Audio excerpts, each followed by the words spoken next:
كنت عايز اشارككم احساس حسيته امبارح، معاني كتيره قوي، والموقف ده حابب ان انا اشاركه على الله اقدر اوصل لكم الاحساس اللي وصلني يعني.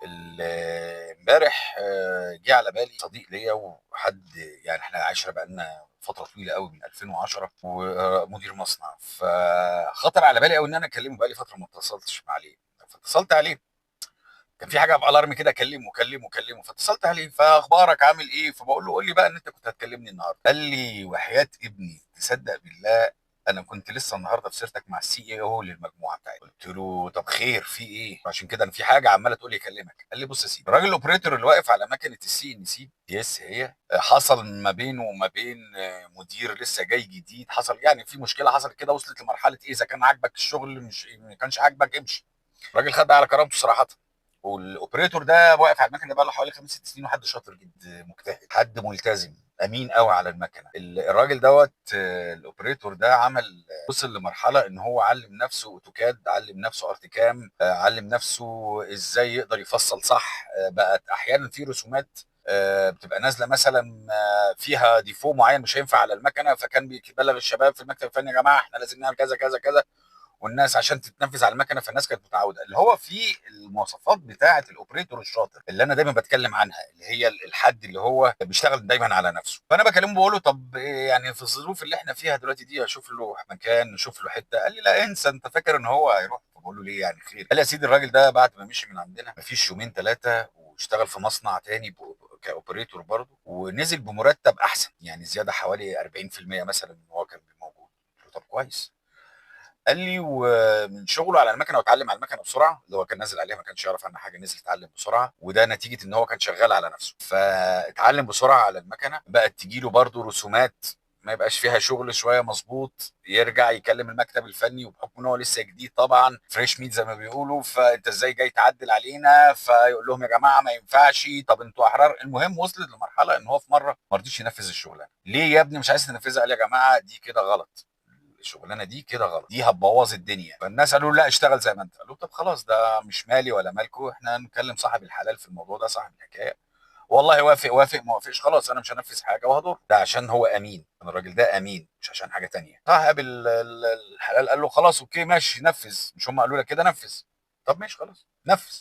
بعد ما نفذ الشغلانه باظت. فطبعا الموضوع كبر، فراح قايل له ايه، بقول لك ايه، انت سيبك بقى من ان انت راجل اوبريتور وواقف على مكنه سي ان سي، انت تطلع لي فوق المكتب الفني وتمسك الموضوع ده وانت اللي تفصل لي الشغل. فالراجل سبحان الله بقدره قادر انه اتحول من راجل اوبريتور مرتبه 5 قروش لراجل في منصب حساس جدا، بقى ما شاء الله مرتبه بقى الضعف، الله اكبر، في بوزيشن اعلى. انا صراحه من جوايا انا يعني بقيت سعيد جدا، بقيت مبسوط قوي، لان ده بياكد لي المبدا والايمان اللي عندي من جوه، الا وهو ايه؟ انت اشتغل، يعني اعمل اللي عليك، بل اكتر، حسن من وضعك، ما تستناش ان تقول ايه على قد فلوسهم انا هشتغل، ما ينفعش. انت راجل شغال بقالك على المكنه 5 6 سنين براتب يعني كويس مش وحش، بس مش ده اللي انت تستاهله، وانت بذلت مجهود على نفسك ان انت تستاهل مكانه ربنا اداها لك في الاخر. انت من مجرد راجل ما كنتش تعرف حاجه عن المكنه، ما تعرفش حاجه عن الاوتوكاد، ما تعرفش حاجه عن برامج التصميم، ان انت علمت نفسك ودخلت وعافرت وعرفت انجليزي.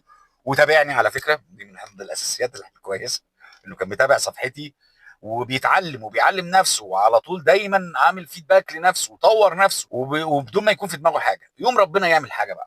ودي الحته دي اللي خلتني فعلا بقول سبحانك يا رب، سبحان الله. تحصل مشكله معاه والمشكله دي يكون نتيجتها ان رزقه يتقطع من المكان ده، رقم واحد رزقك اتقطع من المكان.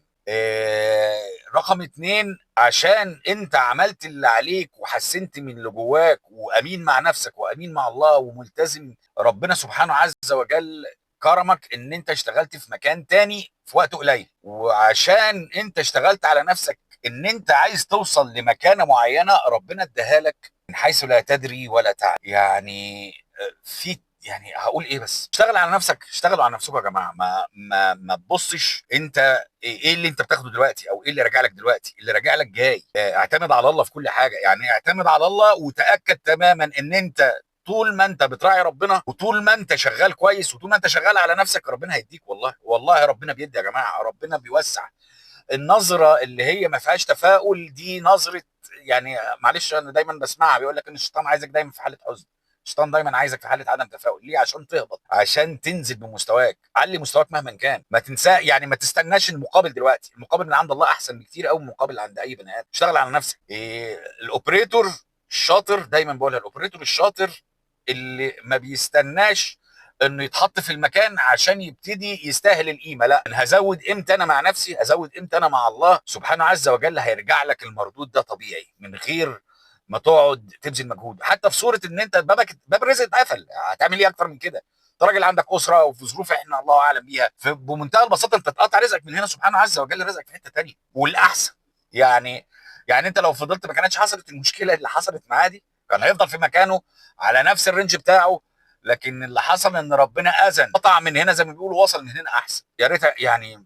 ثق في الله، ثقه في الله، ثق في الله. خليك دايما واثق في الله، ثق في الله كويس قوي واعمل اللي عليك واحسن، اعمل اللي عليك واكتر. ده في الاخر ليك، وربنا يا رب يكرمه ويكرم كل حد بيراعي ربنا في شغله، ويكرم كل بني ادم امين مع نفسه وامين مع الناس اللي هو معاه. ويا رب دايما نبقى احسن، ويا رب دايما يهدينا للخير ويثبتنا جميعا. امين يا رب، امين. ودايما نتقابل على خير ان شاء الله.